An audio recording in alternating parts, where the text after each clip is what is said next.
When I was alive, or more accurately, the last time I was alive, I honestly didn't give a lot of thought to the idea of life after death. It never seemed important.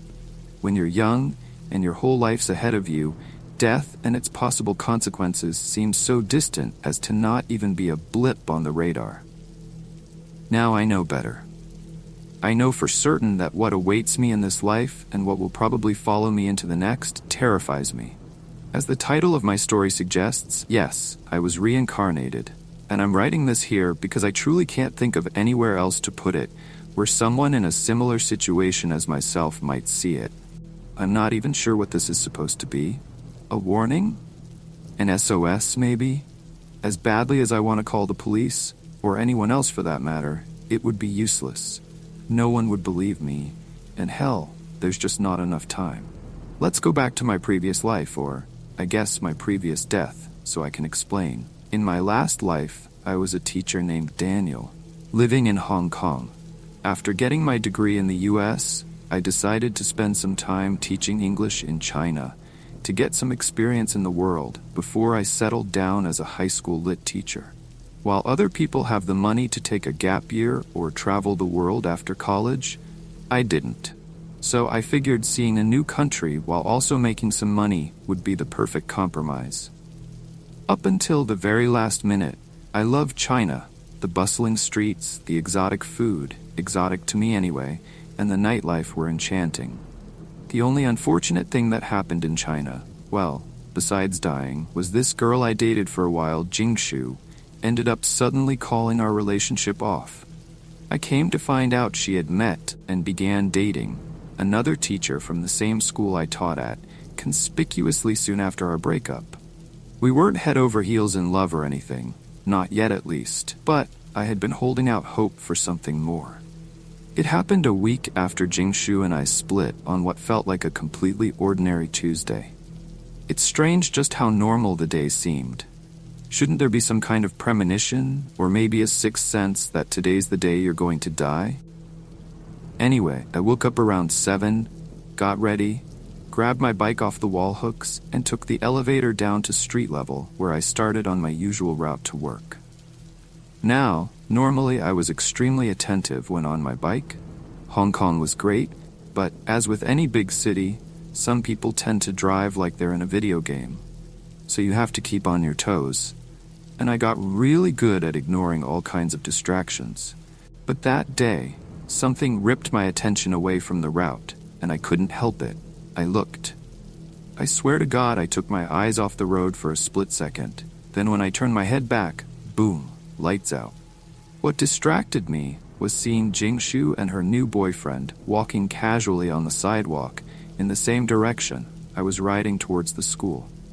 I drifted too far onto the wrong side of the road and a laundry truck coming towards me. The driver, probably also distracted, crossed too far into my lane at the exact same time and hit me head-on. I was dead before I even hit the ground. After the accident, I was lost in a senseless darkness for a short time. I couldn't feel anything or say or see anything, but I was still thinking. Then, gradually, sensation returned. I was laying on the ground, facing up, breathing clean air and flexing my fingers through fine, dry grass. I opened my eyes, expecting an onrush of agonizing pain and the sight of the dreary city sky through a mask of blood. Instead, I saw nothing but white. I sat up and looked around. What amazed me more than not being a popped-open bag of human soup on the pavement was this strange white world that surrounded me. I was wearing a white hoodie and white sweatpants, barefoot, with a clean-shaven face and neatly cut hair. I saw hundreds of other people who were dressed just like me, standing, sitting, laying down, passed out, some talking to each other, some in the fetal position rocking back and forth with their hands over their ears. The ground was covered with smooth white grass, and the sky was a vibrant white, not cloudy, just a solid bright shade. A voice to my right brought me back to the moment. "Hey, bud, you good?" I looked up. Standing next to me was a tall black guy with perfectly straight teeth and close-cropped hair. He looked a little like Jimi Hendrix if he worked in an office building. "Hey," I responded. "I'm honestly not sure where the hell am I?" What is this place? The guy chuckled and put a hand on my shoulder, then extended his other arm out to the never-ending crowd of people. Welcome to the waiting room, my man. I didn't move my head, just shifted my eyes towards him suspiciously. Whatever was going on, this guy seemed way too happy about it. Is that supposed to mean something to me? I asked. The man took his hand off my shoulder and laughed. You're right. I'm sorry. It takes a while for people to get used to it again. Let me introduce myself. My name's Benjamin. I'm what you'd call a long-timer here, so I go around helping the newbies get acclimated. I stood up and asked, is a newbie what I am? I pointed to myself, and what he is. I pointed to one of the previously unconscious people who just started waking up. That's right, Benjamin exclaimed. Someone will be along to help that one shortly. For now it's just you and me. Come on, let's take a walk. All right, I responded, still confused. I'm Daniel, by the way. I extended my hand. We shook and he nodded his head. Then we walked further into the waiting room. At first, the whole place just looked like an endless span of white grass and white sky. But as we walked, things began to appear. Trees with wood that looked like pearl, and leaves that resembled falling snow. There were short buildings designed in architectural styles from all different time periods, that were made from the same material as the trees. What struck me as most beautiful of all were dozens of small ponds filled with crystal clear water and teeming with white koi fish that swam lazily back and forth. This is the waiting room, Benjamin began, doing a half circle with his arms outstretched. This speech was given to me 7 days ago, and now I'm giving it to you. You see, bro, you're dead as a doornail. Benjamin paused as if waiting for me to freak out or something. Yeah, I responded. I kinda got that. My memories are starting to come back to me bit by bit. In fact, I even remember my accident. My dumb ass crossed over into the other lane on my way to work and I got hit by a truck. I was only 24, man. Benjamin sighed. Shit, 24 is a tough age. I was 30 when I went, battled leukemia for 8 months before I finally kicked the bucket. Jesus, I'm so sorry, I said. Yeah, me too, man, but listen, it's not all doom and gloom. I'm not long for this place and neither are you. What do you mean?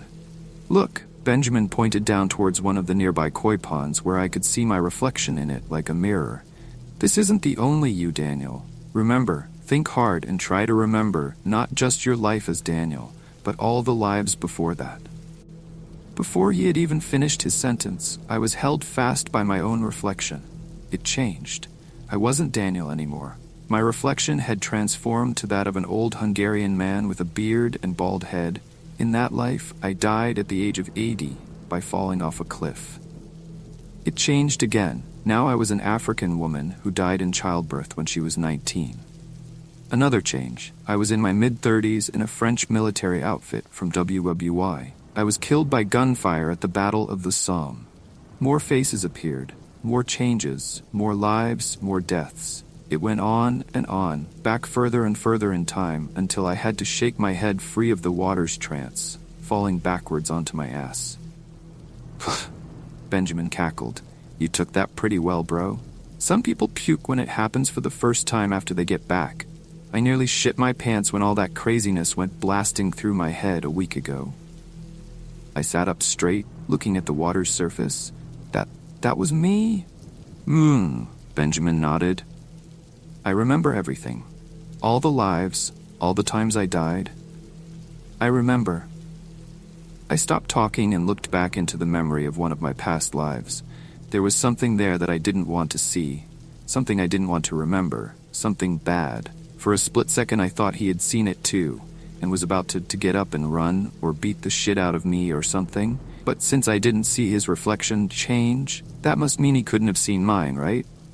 That must have been the case, because Benjamin was still smiling. He walked over and sat down next to me. Fucking crazy, right? I saw my past lives too, so did everyone else here. And, in case you're wondering, not everybody was a saint. I'll tell you right up front, I killed someone in one of my pasts, totally got away with it too, never arrested or even suspected. And yet, in the life after that, I was a hotshot investment banker in the 80s. just before my most recent life as Benjamin. I've come to realize, as most of us long-timers have, that it doesn't matter what you did in your past lives. After a week, you'll be reincarnated as a newborn baby, and it's total luck of the draw.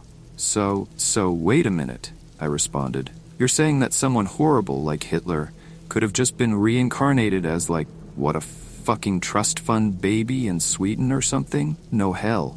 No retribution for all the terrible shit they did? Benjamin shrugged. I don't know. Really, I don't, and there's no way to tell.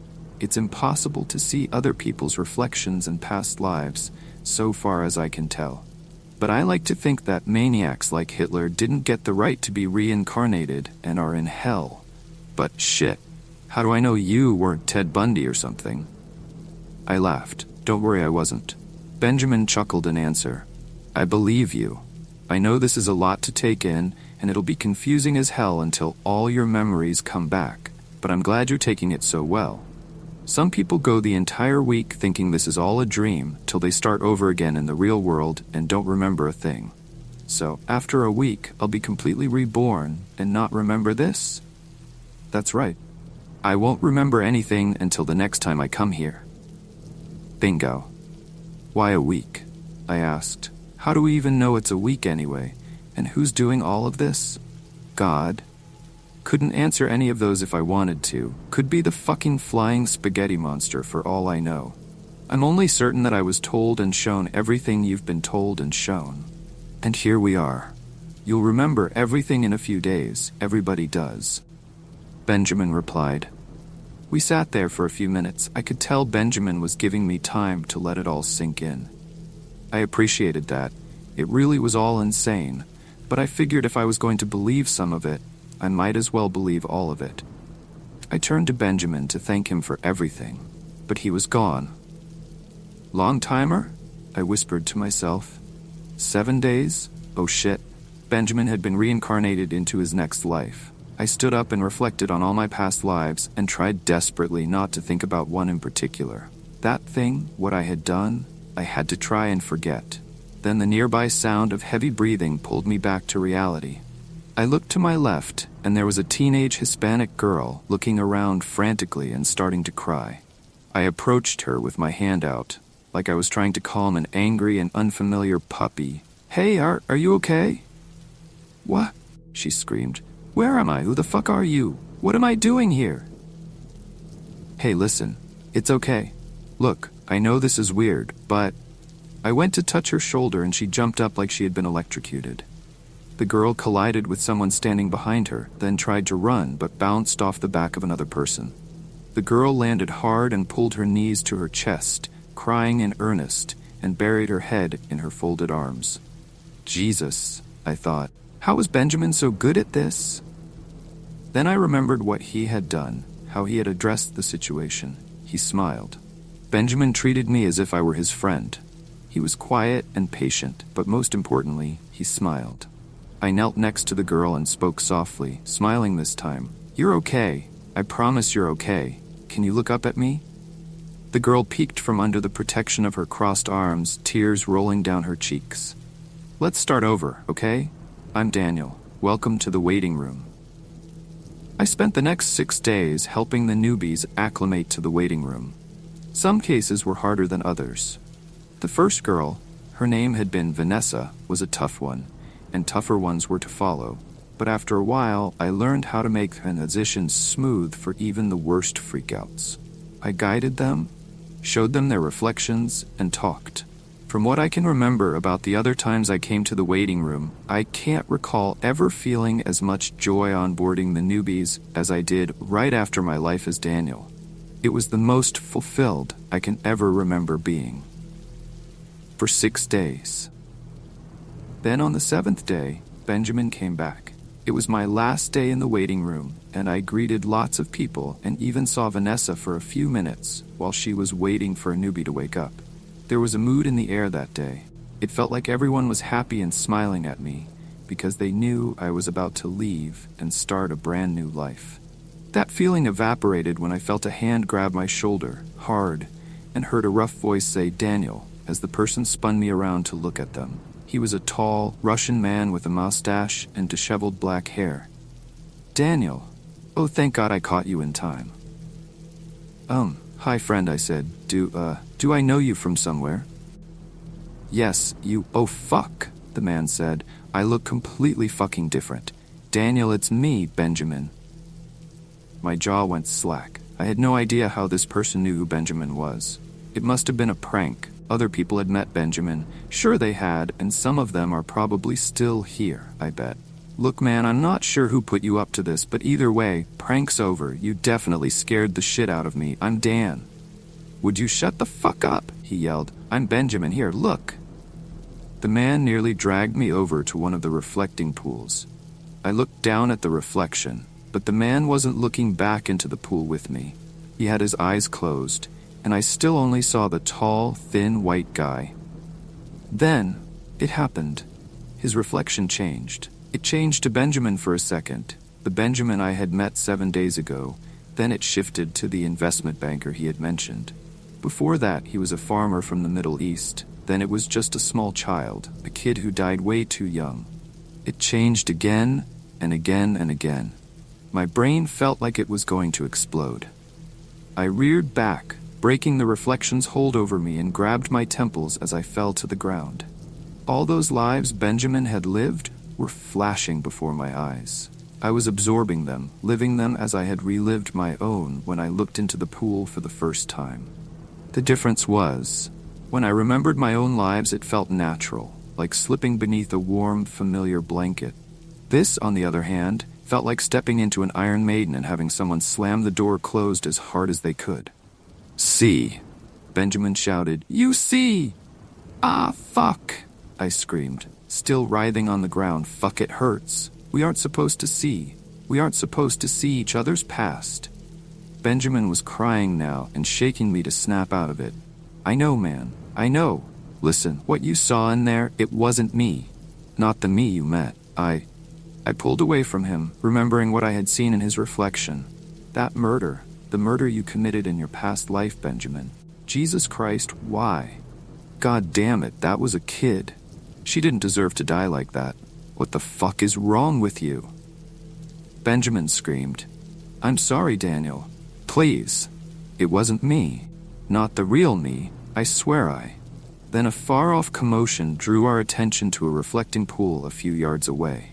It was hard to make out what was happening over my pounding headache, but I got snippets of "you bitch," and then a man dragging a woman by the hair and trying to drown her in the reflecting pool. He was pulled off her by some other people who all looked into the pool.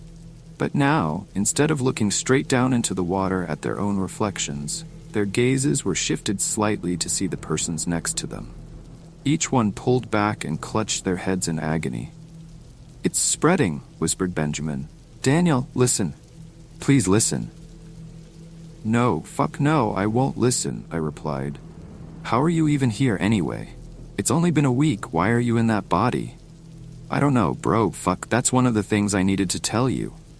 It went like this. I woke up in this body, a 40-fucking-year-old man, and walked around for a bit, confused as all hell. I don't think I've taken over someone else's body, but I'm not sure. It feels like I just appeared out of nowhere. I went outside the apartment where I was living, one of those old Soviet bloc buildings, and looked at the people. No one seemed to recognize me. Then I walked past a shop window. The lights were off, so the reflection of the glass was crystal clear.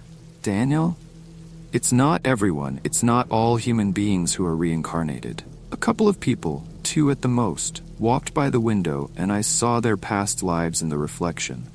But mostly, people just reflected normally.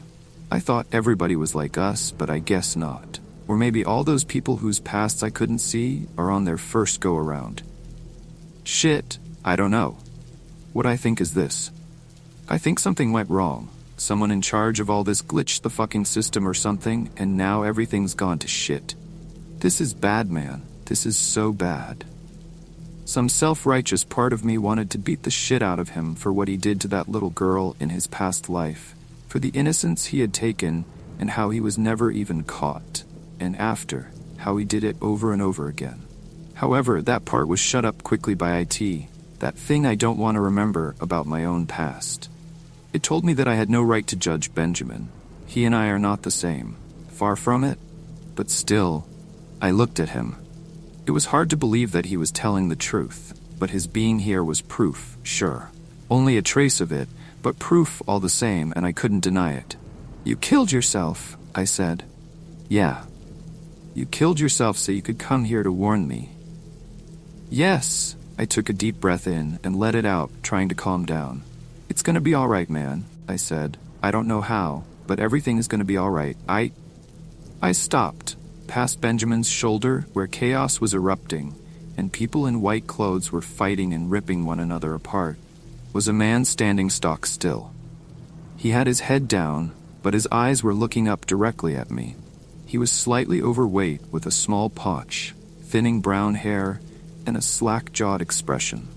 I looked down at the pool next to me, where I could catch just enough of his reflection to get a red on him. And I saw it, that thing I didn't want to remember. And when I looked back up at him, the man was grinning. I realized he had seen my reflection too. He had seen it and remembered. "Oh God," I said, backing away from Benjamin. "Daniel, what's up, man? What's wrong with you?" It's him," I screamed. "Keep him away from me." Benjamin approached, his hand out, but before he could get close enough, he was punched in the side of his head and knocked to the ground. I have no idea how the man had gotten so close so fast, but he jumped on me. His grinning face now turned to a rictus as his eyes went wide enough to burst from his skull. He grabbed my face, opened his mouth, and was about to bring my head forward to rip my face apart with his teeth when it happened. I crossed over.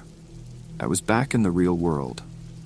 I'm typing this on the laptop I found in my office. I guess Benjamin was mistaken about us not having lives before this, because the body I woke up in lives in a small home outside Hyde Park, New York. My new self is an Indian American man in his mid-30s. For the first month, I was holed up in my house, subsisting on whatever I could find in the fridge and ignoring all the calls, texts, and emails I was getting.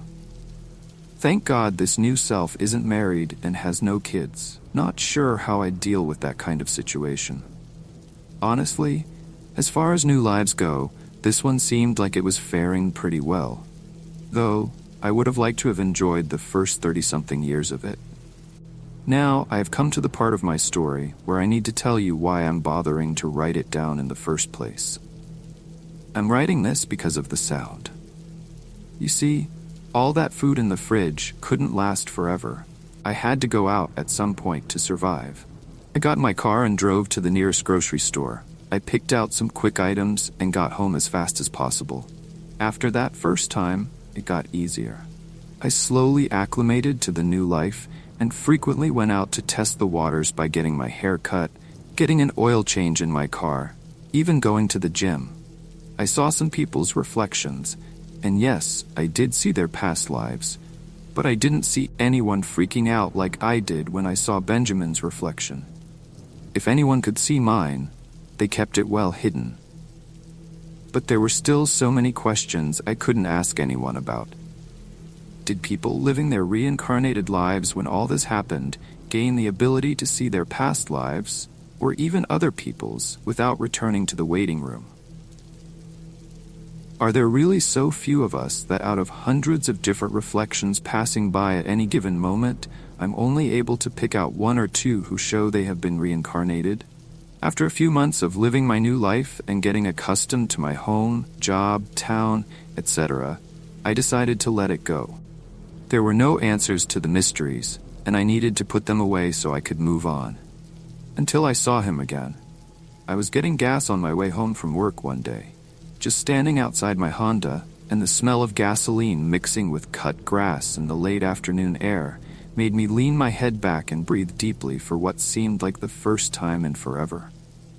Then I looked in my window, and in the dark tint I saw him standing behind me on the other side of the street. That same look with his grinning head down, eyes up, and gut poking out. I whirled around, nearly ripping the nozzle from my gas tank. But he was gone. I chalked that first encounter up to a hallucination. I thought maybe my mind was playing tricks on me, as one of the side effects of everything that had happened. I was desperately clinging to any semblance of a rational explanation. Then I saw him again. It was in the reflection of my phone screen while walking down the street. After that, a large mirror in a diner showed him right behind my booth. Then again, when I looked down into a puddle of water, he was right over my shoulder. In all these instances, I turned around and saw nothing. A few days ago, he came to my home. I heard a knocking on the front door and went to answer it, but there was no one there. I checked my Ring alarm camera, still nothing. I turned to walk back to my couch, thinking it was just kids playing a prank. Remember, I was desperate for rational explanations. Then the knocking came again, this time from the sliding glass door next to my living room sofa. I ran over, looked outside, and saw nothing. I was getting pissed off. How much more should I have had to endure? After all the pain, confusion, and suffering, now I'm being targeted for pranks by a bunch of little assholes. That rational train of thought I had so meticulously constructed was completely derailed when I looked at my television. The TV was off, and, in the reflection, I saw him, standing outside my sliding glass door, rapping his fist on the glass. I pulled my hand off the door handle like it was scalding hot, but looking back outside, still saw nothing. The knocking continued as I ran upstairs to my office and locked the door. From downstairs, I heard the sliding glass door unlock, open gently, and a pair of footsteps walked up the stairs. The man began knocking on my office door, and he hasn't stopped for the last 3 days. Yesterday, the knocks turned into banging. Now it's slamming that threatens to break the door off its hinges. As soon as the sounds got louder, I jumped on the laptop to write this out. As what? A confession? A plea? I'm not sure. One thing that I am sure of is this. I deserve it. I fucking deserve this. For what I did to that man, to his family, to his wife in a past life, God damn it, why? Why did I do that? Why couldn't I have just left him alone? The sound is getting even louder now. The door frame is coming loose. All I've heard for the last 3 days has been that sound. That constant slamming, crashing, and pounding on the door. That is all I've heard. Until now. Now, as the broken door creaks open behind me, I hear laughter. Credit? Subscribe for more horror stories every day.